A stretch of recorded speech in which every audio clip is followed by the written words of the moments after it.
بسم الله الرحمن الرحيم إن الحمد لله نحمده ونستعينه ونستهديه ونستغفره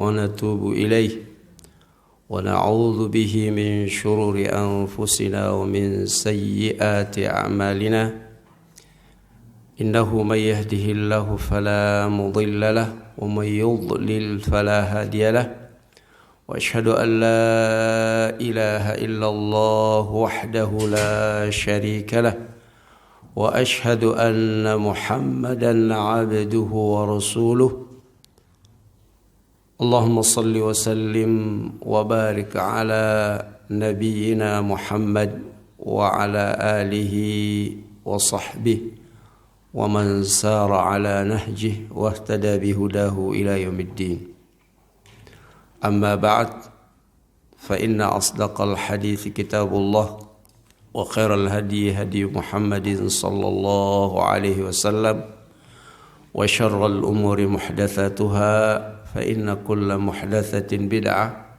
وكل بدعة ضلالة. معاشر الإخوان والأخوات أعزني الله وإياكم. Bapak Ibu sekalian yang semoga dimuliakan Allah Azza wa Jal, kita bersyukur kepada Allah di kesempatan pagi hari ini kita masih sehat walafiat, bisa meningkatkan keimanan dan ketakwaan kepada Allah Subhanahu wa taala melalui pelaksanaan salat subuh dilanjutkan dengan tafaqquh fid-din. Salawat serta salam semoga tercurahkan kepada Rasul kita yang mulia sallallahu alaihi wasallam, kepada keluarga, sahabat dan orang-orang yang setia mengikuti beliau hingga akhir kelak. Bapak Ibu sekalian, kita akan lanjutkan pembahasan 40 hadis yang terkait dengan al-manhaj dan tarbiyah. Kita akan lanjutkan hadis yang ketiga.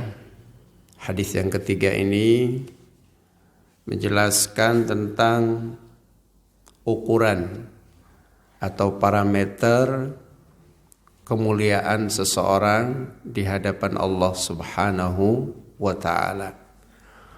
Apa ukuran kemuliaan seseorang di hadapan Allah? Hadis ini menjelaskan An Ibni Umar radhiyallahu ta'ala anhuma anna Rasulullah sallallahu alaihi wasallam khataba an-nasa yawma fathi Makkah faqala ya ayyuhan nasu inna Allah qad adhhaba ankum ibbiyatil jahiliyah wa ta'adhumiha bi abaiha fan-nasu rajulani barrun taqiyyun karim ala Allah wa fajirun shaqiyyun hayyinun ala Allah wan nasu banu Adam wa khalaqallahu Adama min turabin qala Allah ya ayyuhan nasu inna khalaqnakum min dhakarin wa untha wa ja'alnakum syu'uban wa qabaila lita'arafu Inna akramakum indallahi atqakum innallaha alimun khabir. Dari sahabat Ibnu Umar, namanya Abdullah bin Umar, semoga Allah meridainya, adalah salah seorang sahabat Rasul, anaknya dari seorang khalifah, yaitu Umar bin Khattab. Sahabat Ibnu Umar ini adalah sosok yang muqillina fi riwayatil hadis. Dia tidak terlalu banyak meriwayatkan hadis. Beliau adalah orang yang sangat setia mengikuti sunnah-sunnah Nabi sallallahu alaihi wasallam. Jangankan dalam beribadah, bermuamalah dan dalam berkeyakinan, cara-cara beliau berjalan, di mana dulu beliau melewati jalan, di mana beliau dulu berhenti, Ibnu Umar mengikutinya. Itu saking kuatnya dalam mengikuti Nabi Sallallahu Alaihi Wasallam. Jadi jangankan dalam masalah ibadah, dalam masalah biasa, Rasulullah dulu melewati jalan itu dia lewatin. Rasulullah berhenti di situ dia berhenti. Nah, begitulah Ibnu Umar. Jadi beliau Ibnu Umar radhiyallahu taala anhuma mengatakan, sesungguhnya Nabi sallallahu alaihi wasallam berkhutbah pada hari Fathu Makkah, yaitu tanggal 8 Hijriah. Nabi sallallahu alaihi wasallam kala itu berkhutbah, dan kita tahu Fathu Makkah adalah peristiwa bersejarah dalam Islam.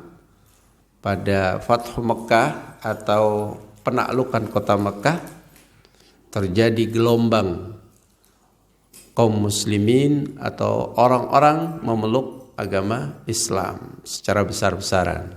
Idza jaa nasrullahi wal fath wa ra'aitan nasa yadkhuluna fi dinillahi afwaja. Idza jaa nasrullah, ketika datang pertolongan Allah. Nah, pertolongan Allah yang dimaksud di situ adalah Fathu Makkah. Ra'aitan nas fi dinillahi afwaja. Engkau melihat manusia banyak yang masuk dalam agama Allah secara bergerombolan. Jadi banyak yang masuk agama Allah. Jadi itulah Fathu Makkah yang sangat terkenal dalam sejarah perkembangan agama kita atau dalam sejarah risalah Nabi sallallahu alaihi wasallam. Pada tanggal 8 Hijriah, kota Makkah ditaklukkan setelah beliau meninggalkan kota Makkah. Ya. Pada saat itu pula patung-patung yang berada di dalam masjid di area Ka'bah dihancurkan. Wa qul ja'al haqq wa zahaqal batil innal batila kana zahuqa. Telah datang, katakanlah Muhammad, telah datang kebenaran dan telah tumbang kebatilan. Wa qul ja'al haqq wa zahaqal batil innal batila kana zahuqa. Dan kebatilan itu benar-benar akan tumbang. Itu terjadi semua pada Fathu Makkah. Nah, dalam momentum itu Nabi kita sallallahu alaihi wasallam berkhutbah, menyampaikan nasihatnya. Beliau berkata, "Ya ayyuhan nas, innallaha qad adhhaba ankum 'ubbiyatal jahiliyah." Wahai sekalian manusia,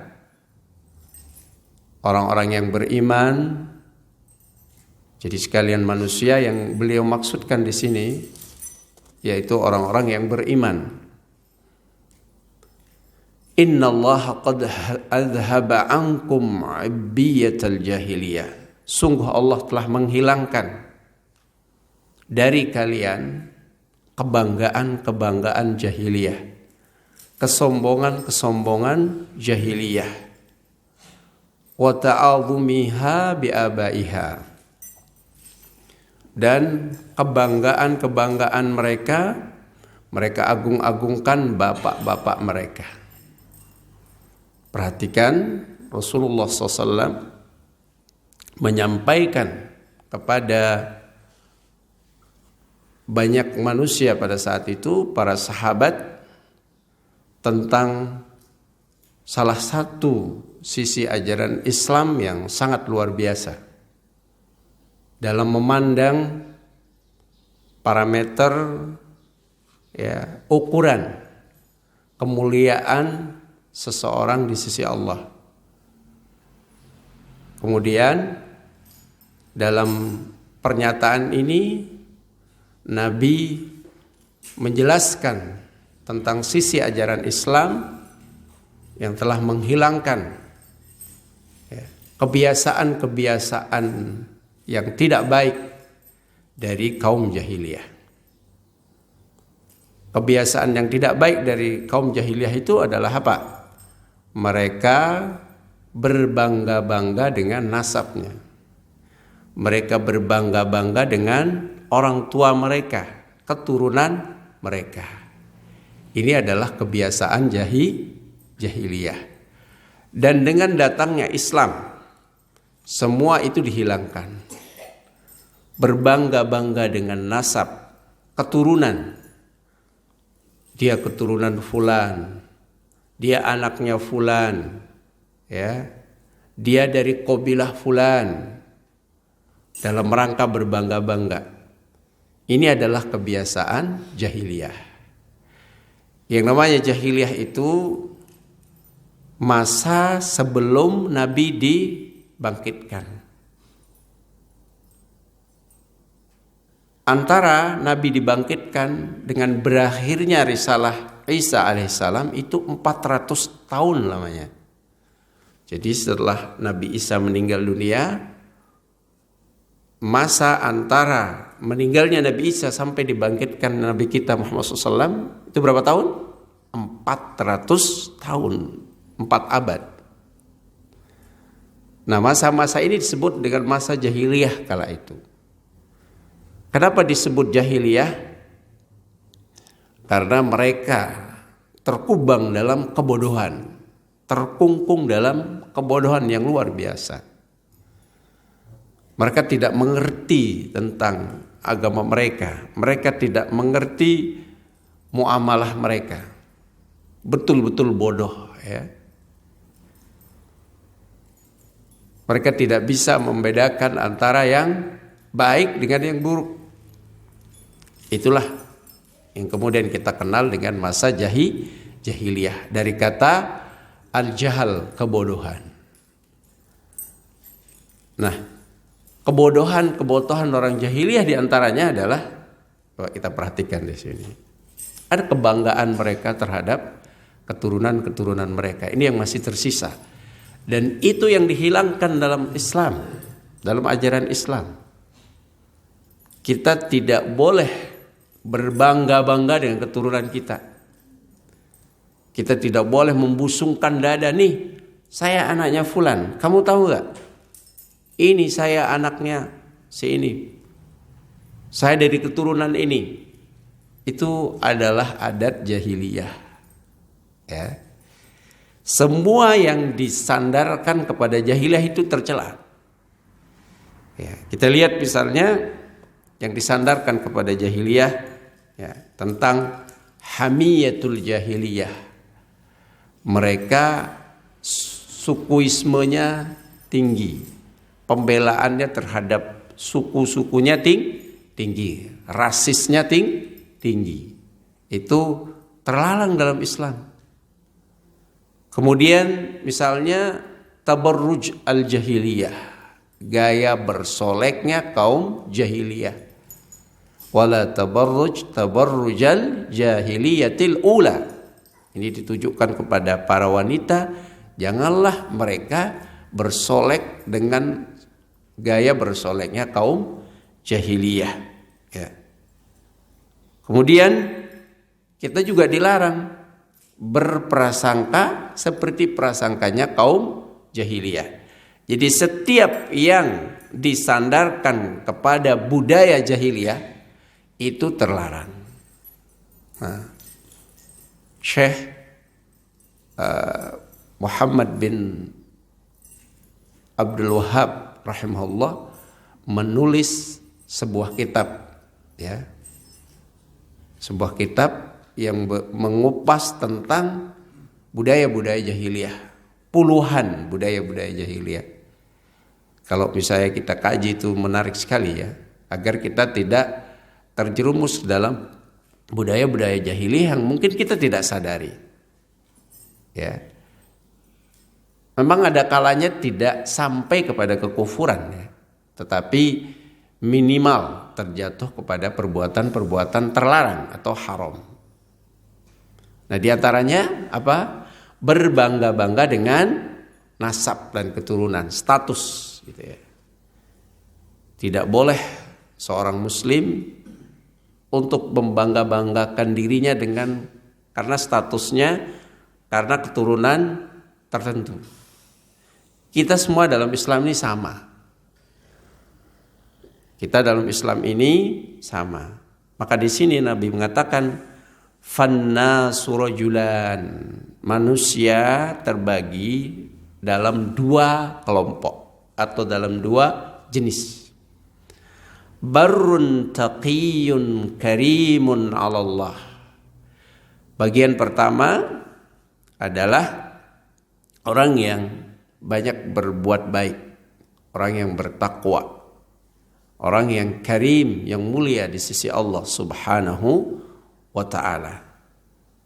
Golongan pertama umat manusia itu adalah orang yang bertakwa kepada Allah, yang mulia di sisi Allah Subhanahu wa ta'ala. Tentu saja golongan ini adalah golongan yang tinggi derajatnya di sisi Allah. Kenapa? Karena dia bertakwa. Karena dia bertakwa, banyak melakukan amal saleh. Ini adalah golongan yang tinggi di sisi Allah.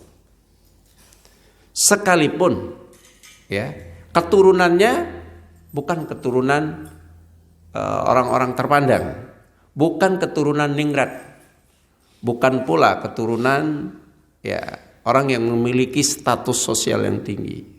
Bapak, kakek, neneknya dulu orang-orang yang berstatus sosial yang tinggi. Tapi dia bertakwa kepada Allah, dia beriman, maka ini golongan yang tinggi di sisi Allah Subhanahu wa ta'ala. Kemudian bagian yang kedua, wa fajirun syaqiyyun hayyinun 'ala Allah. Fajir, sering berbuat maksiat. Ada bagian atau ada jenis manusia yang doyan sekali melakukan perbuatan maksiat, perbuatan dosa. Syaqiyun, ya, orang yang sengsara. Hayyinun 'ala Allah, rendah di sisi Allah SWT. Jadi ada dua aja manusia itu. Yang kedua ini tentu golongan yang sangat hina di sisi Allah. Karena sifat-sifatnya tadi apa? Fajir, suka berbuat dosa. Syaqiyun, sengsara hidupnya, ya. Kemudian hayyinun 'ala Allah, hina di sisi Allah SWT. Sekalipun orang ini keturunan ningrat, keturunan status sosial yang tinggi, tetapi kalau perilakunya seperti ini, suka berbuat dosa, ya, maka dia adalah golongan terendah, golongan yang hina di sisi Allah Subhanahu wa ta'ala. Jadi dari sini bisa kita lihat nih bahwa kemuliaan seseorang di sisi Allah bukan diukur dari seberapa mulia dia, seberapa terpandang dia karena keturunan, tidak. Tetapi ternyata karena ketakwaan kepada Allah Subhanahu wa ta'ala. Mari kita lihat beberapa kasus yang mungkin dapat menjelaskan kepada kita secara gamblang. Kemuliaan itu betul-betul diukur dari ketakwaan seseorang di sisi Allah. Bukankah kita tahu Abu Lahab, Abu Jahal itu keturunan Nabi dia. Siapanya Nabi itu Abu Lahab, Abu Jahal itu? Pamannya Nabi itu. Pamannya Nabi loh ya. Pamannya Nabi. Tapi karena dia kufur terhadap Allah Subhanahu wa ta'ala, tidak beriman kepada risalah Nabi SAW, ujungnya di mana mereka? Mereka berakhir tragis, yaitu dengan masuk neraka. Tabbat yada abi lahabi wa tab. Celaka Abu Lahab itu. Ya, masuk neraka dia. Abu Lahab, Abu Jahal. Kita lihat juga siapa misalnya putranya Nabi Nuh ditenggelamkan dalam badai, ya, dalam peristiwa, ya, tofat, apa istilahnya itu, banjir bandang Nuh. Yang tenggelam siapa? Anaknya sendiri, karena tidak beriman kepada risalah Nabi Nuh atau dia beriman kepada Allah SWT. Juga misalnya bapaknya siapa? Bapaknya Ibrahim. Siapa namanya? Azar, pembuat patung. Itu juga hina di sisi Allah. Siapa lagi? Istrinya Nabi Lut, istrinya Nabi Nuh, istrinya Nabi loh.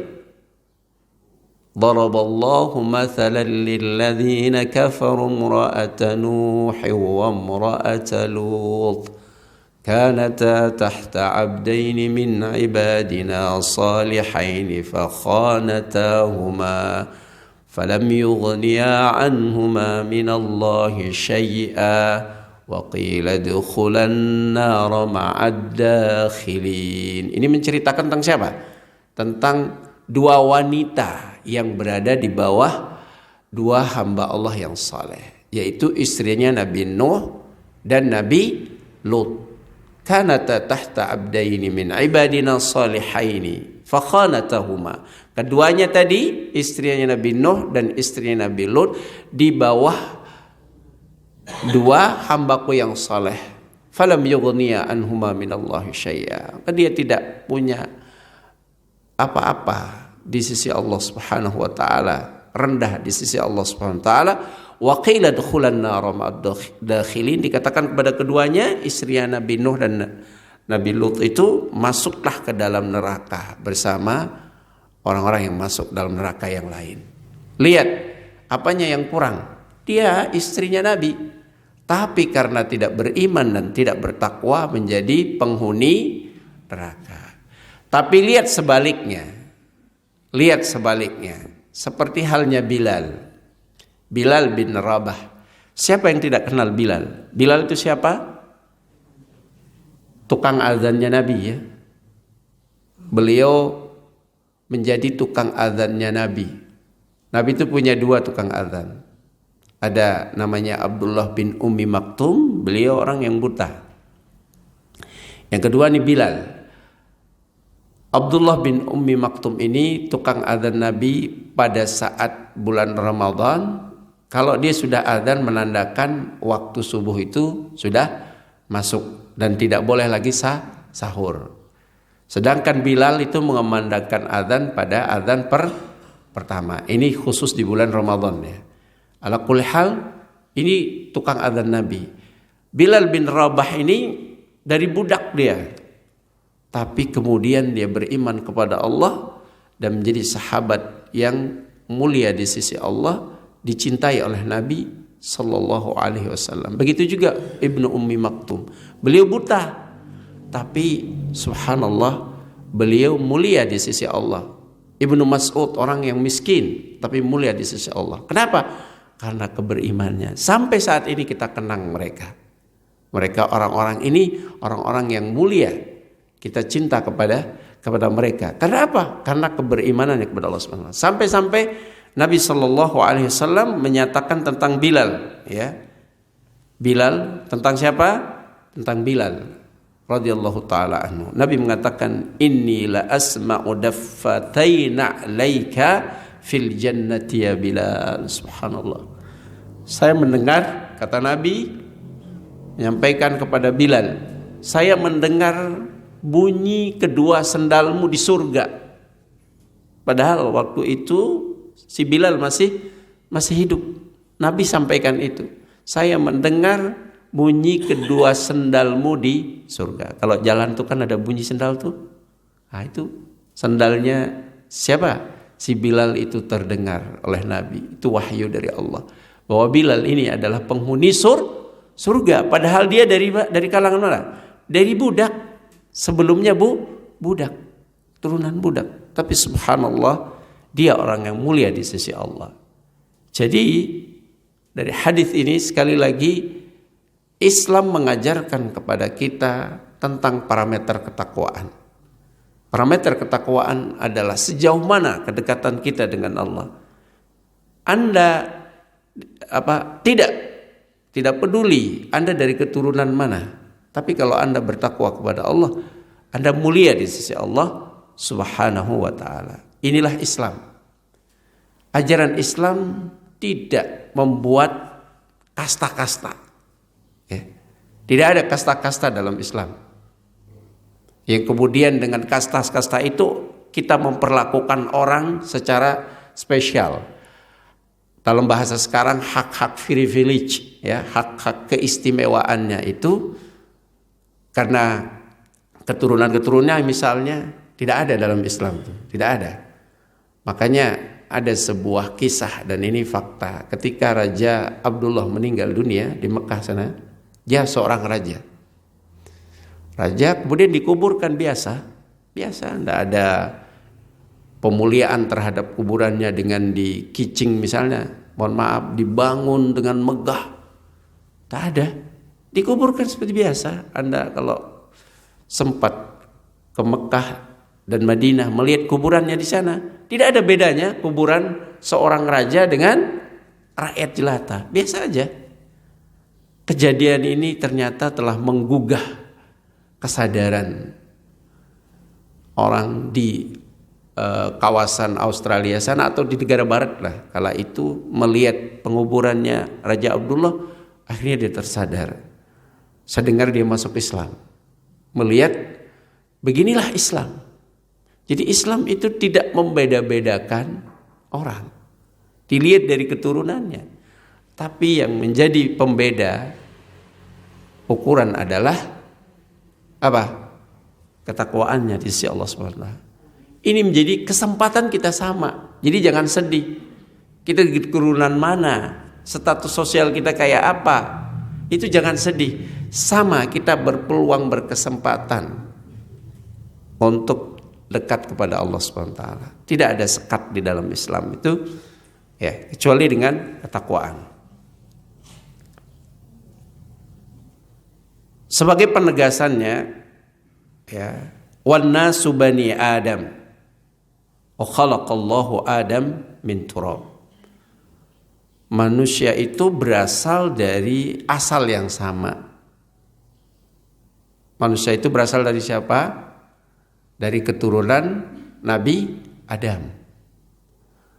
Sedangkan Allah SWT menciptakan Adam dari tanah. Jadi manusia yang ada di dunia ini semua adalah keturunan Adam. Berarti setara semuanya. Sama kok. Sama.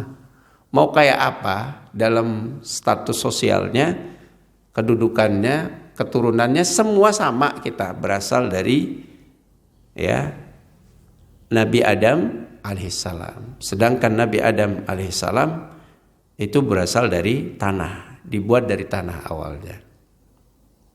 Ini supaya kita sadar akan keberadaan diri kita masing-masing, supaya mengikis kesombongan kita, ya, bahwa kita ini tidak perlu membangga-banggakan diri, tidak perlu sombong. Ingat, kamu itu berasal dari tanah. Diciptakan dari tanah. Jadi tidak perlu sombong. Hanya gara-gara memiliki status sosial di mata masyarakat, lalu kemudian dengan itu dia menindas, sombong. Itu tercela dalam Islam. Ya.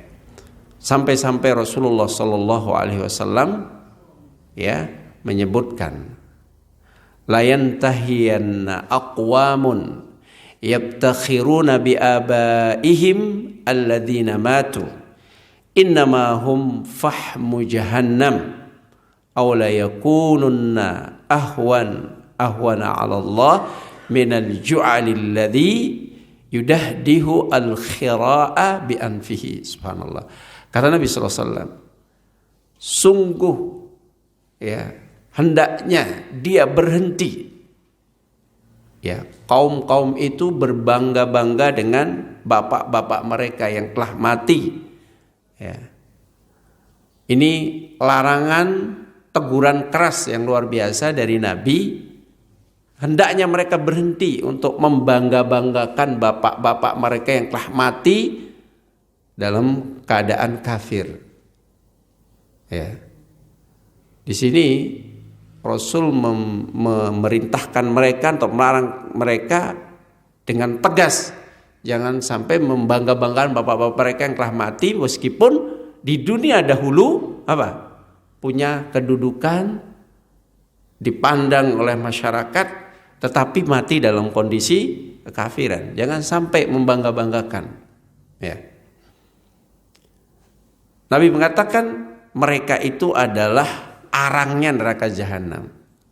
Karena kekufurannya mereka menjadi arang neraka jahanam. Atau sungguh kalian ini lebih hina di sisi Allah karena kekufurannya itu. Lebih hina dari apa? Dari binatang yang menyisihkan kotoran atau mengumpulkan kotoran dengan hidungnya. Itu binatang apa itu? Kita warnanya hitam, ya, warnanya hitam. Kemudian dia kalau ngumpul kotoran itu dengan hidungnya. Apa namanya? Apa Pak? Kumbang, masya Allah, benar, kumbang. Kumbang namanya Pak ya? Kumbang. Jadi orang yang kafir, naudzubillah, orang yang fajir itu lebih hina daripada kumbang. Kumbang yang dorong kotoran dengan hidungnya itu lebih hina daripada binatang kumbang. Nah, itu. Subhanallah. Jadi walaupun mohon maaf status sosialnya tinggi di mata masyarakat, tetapi karena dia tidak beriman kepada Allah, dia lebih hina daripada kumbang. Binatang yang kalau kita ngelihatnya aja jijik. Apalagi perilakunya yang mengumpulkan kotoran dengan hidungnya, atau itu makanannya juga. Kita nggak tahu. Saya nggak tahu gitu loh maksudnya. Apakah itu kotoran tersebut jadi makanannya atau dia ya mengumpulkan kotoran itu dengan hidungnya. Itu kata Nabi SAW. Jadi lebih hina daripada kumbang. Ya. Kemudian untuk mengingatkan kita kembali bahwa sebetulnya kita ini berasal dari yang satu, tidak perlu kita sombong. Inna mathala Isa indallah kamathali Adam khalaqahu min turabin thumma qala lahu kun fayakun. Sesungguhnya permisalan Nabi Isa di sisi Allah ya sama dengan Nabi Adam. Jadi Nabi Isa dengan Nabi Adam itu sama. Nabi Isa dilahirkan, ya, dia lahir tanpa bapak ya. Nabi Isa lahir tanpa bapak. Dia punya ibu, makanya namanya Isa ibnu Maryam. Tidak dinasabkan kepada bapaknya karena nggak punya bapak. Tapi nggak punya bapak bukan berarti seperti yang kita pahami, yaitu karena kekuasaan Allah Subhanahu wa taala. Dia lahir dengan ucapan Allah kun fayakun, dia lahir tanpa bapak, tapi melalui ibu yaitu bundanya Maryam, bukan melalui proses yang tidak benar yang kita pahami. Kemudian Adam alaihissalam. Adam alaihissalam itu lahir tanpa bapak, tanpa ibu. Itu Nabi Adam lahir tanpa bapak, tanpa ibu. Nah, status keberadaan Nabi Isa itu sama seperti Nabi Adam alaihissalam dalam hal ya. Di sini kita lihat khalaqal ya kamathali Adam khalaqahu min turab. Adam diciptakan dari tanah. Jadi Nabi Isa juga diciptakan berasal dari tanah. Ya. Kemudian Allah katakan, ya ayyuhan nas in kuntum fi raibin minal ba'ats fa inna khalaqnakum min turab. Wahai para manusia, jika kalian ragu tentang hari berbangkit, hari kebangkitan, dibangkitkan dari alam kuburnya, kemudian nanti akan dihisab oleh Allah. Jika kalian ragu tentang peristiwa itu, fa inna khalaqnakum min turab. Maka ingat, kami ciptakan kalian, kata Allah, dari tanah. Summa min nutfah. Kemudian proses selanjutnya, asalnya Allah ciptakan Adam itu dari tanah. Lalu keturunan-keturunan berikutnya kan melalui proses yang kita sebut dengan bertemunya sel telur dengan sel sperma, yaitu yang disebut prosesnya min nutfah dari air mani. Kemudian summa min alaqah, berkembang menjadi segumpal ya darah ya. Summa min mudghah, berkembang lagi menjadi sekerat daging ya, mukhallaqatin wa ghairi mukhallaqah, yang kejadiannya bentukannya itu sempurna dan tidak sempurna. Jadi ini proses kejadian kita, mengingatkan kepada kita bahwa kita ini berasal dari sesuatu yang kalau dilihat dari asalnya ya mani, ya kemudian berkembang sampai seperti bayi yang lahir itu sempurna, atau ada yang tidak sempurna. Taib.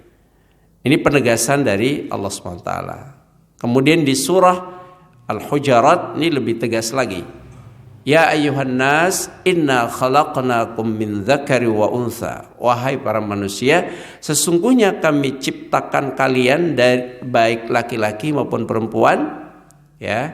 Wa ja'alnakum syu'uba wa qabaila, dan kami jadikan kalian berbangsa-bangsa dan bersuku-suku. Lita'arafu, hanya untuk saling kenal. Jadi keberaneka-ragaman suku bangsa itu tujuannya adalah untuk saling kenal, bukan untuk saling berkompetisi tidak sehat. Ya. Jadi si fulan ini dari suku ini, si fulan ini dari bangsa ini dari Amerika, ini dari Kanada, ini dari Australia, ini dari Indonesia. Cuma itu tujuannya, ya. Kalau umat Islam tujuannya kita bernasab-nasab, berketurunan itu tujuannya ya lebih spesifik. Ya, ini secara umum Allah ciptakan kita berbangsa-bangsa, bersuku-suku itu saling kenal. Kalau umat Islam kita kenal keturunan kita bukan untuk berbangga-bangga, tetapi untuk apa? Ini supaya kita paham ya. Ta'allamu min ansabikum ma tasiluna bihi arhamakum fa inna silatar rahim mahabbatun fil ahli mathratun fil mal mansya'atun fil athar. Ini tujuannya. Kalau kita umat Islam, ketika kita tahu keturunan kita siapa ini dan itu, apa kata Nabi? Belajarlah kalian tentang nasab kalian. Kita harus belajar nih nasab kita. Bila perlu ya, ini seperti kebiasaan saudara-saudara kita yang dari Arab ya, yang Anda paham itu, terutama Yaman, Masya Allah kuat sekali tentang nasab mereka.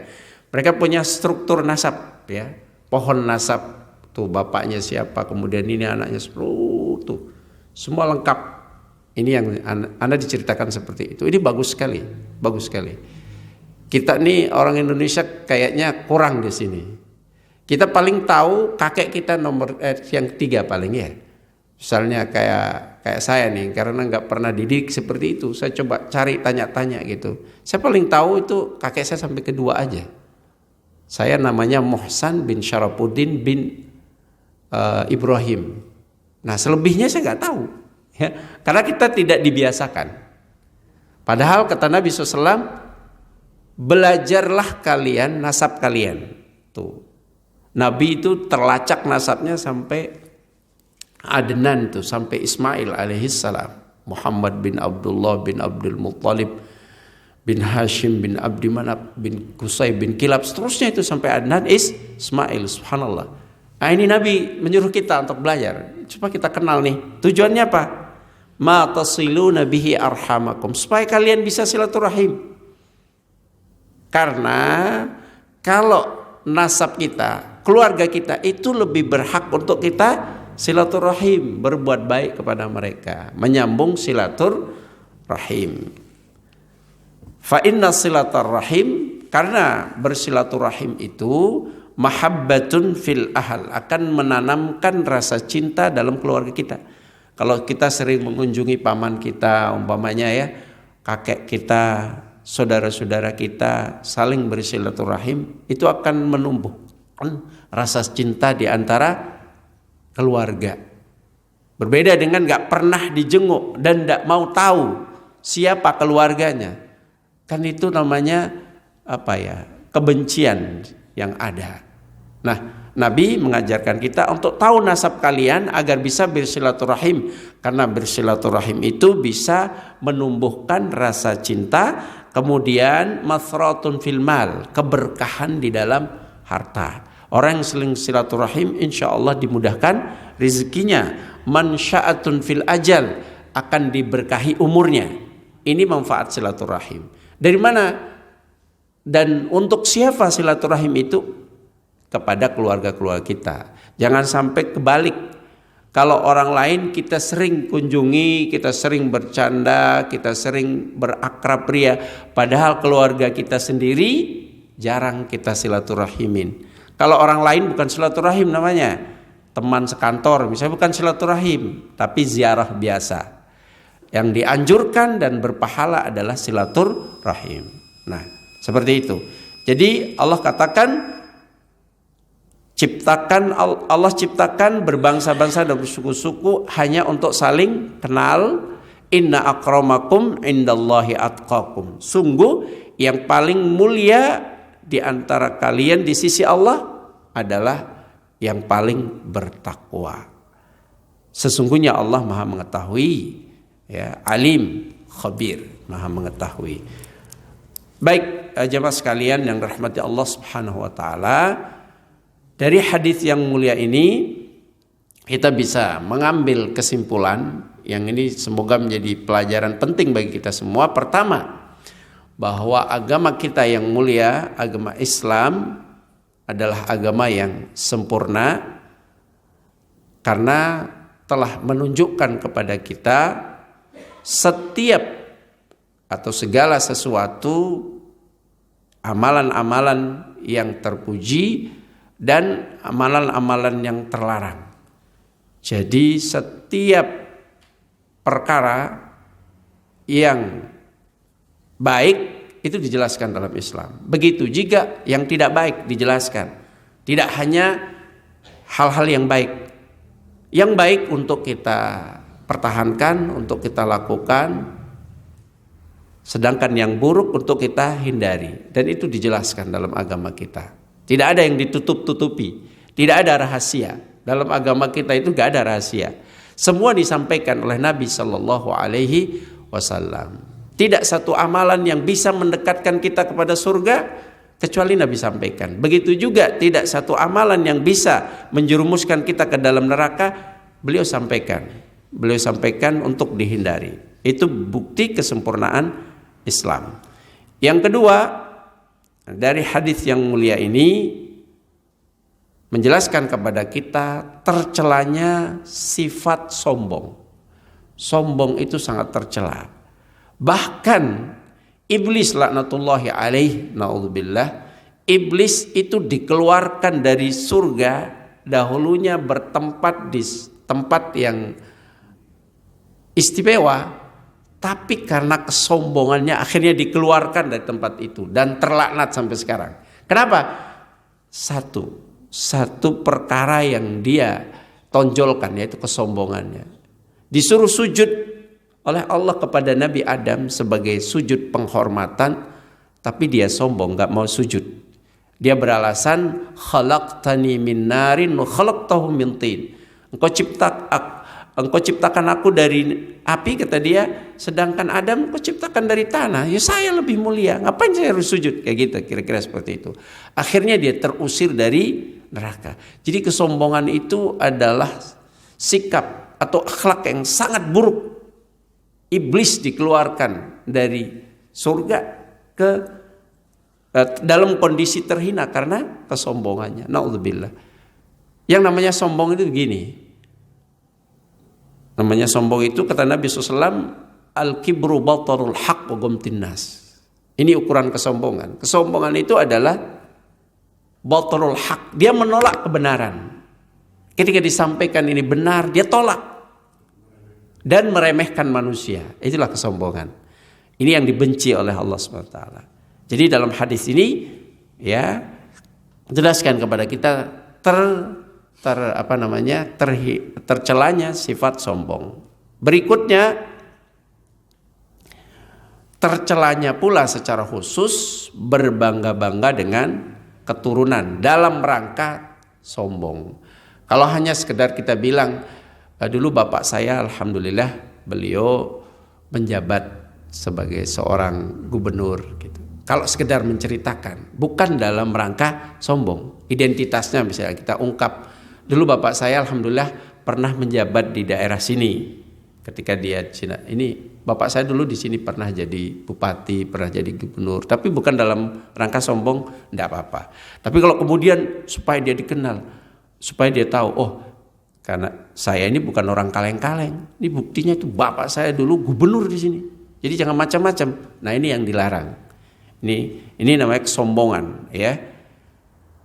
Berikutnya di antara intisar yang bisa kita ambil dari hadis ini adalah ukuran kemuliaan atau ukuran seseorang di sisi Allah Subhanahu wa taala akan bertingkat-tingkat, ya, akan berjenjang. Jadi kedudukan mereka di sisi Allah Subhanahu wa taala itu berjenjang, tidak sama. Walaupun asalnya sama. Asal kita dari apa tadi? Dari tanah. Tapi nanti di sisi Allah itu akan berjenjang. Hal itu disebabkan apa? Disebabkan kedekatannya dengan Allah, ketakwaannya di sisi Allah Subhanahu wa taala. Inilah yang membuat kita nanti derajat kita di sisi Allah, surga kita pun akan berbeda-beda. Masya Allah. Tapi jangan khawatir Bapak-bapak, kalau kita masuk surga meskipun kelas biasa, kelas yang paling rendah gitu ya, itu 10 kali luas bumi dan langit. Itu paling rendah itu. Yang paling terakhir masuk surga itu kelasnya. Bagaimana kalau kelas-kelas yang lain? Nah, jelas surga itu berkelas-kelas. Tergantung dengan apa? Tergantung tingkat ketakwaan seseorang. Makanya yang paling tinggi surganya siapa?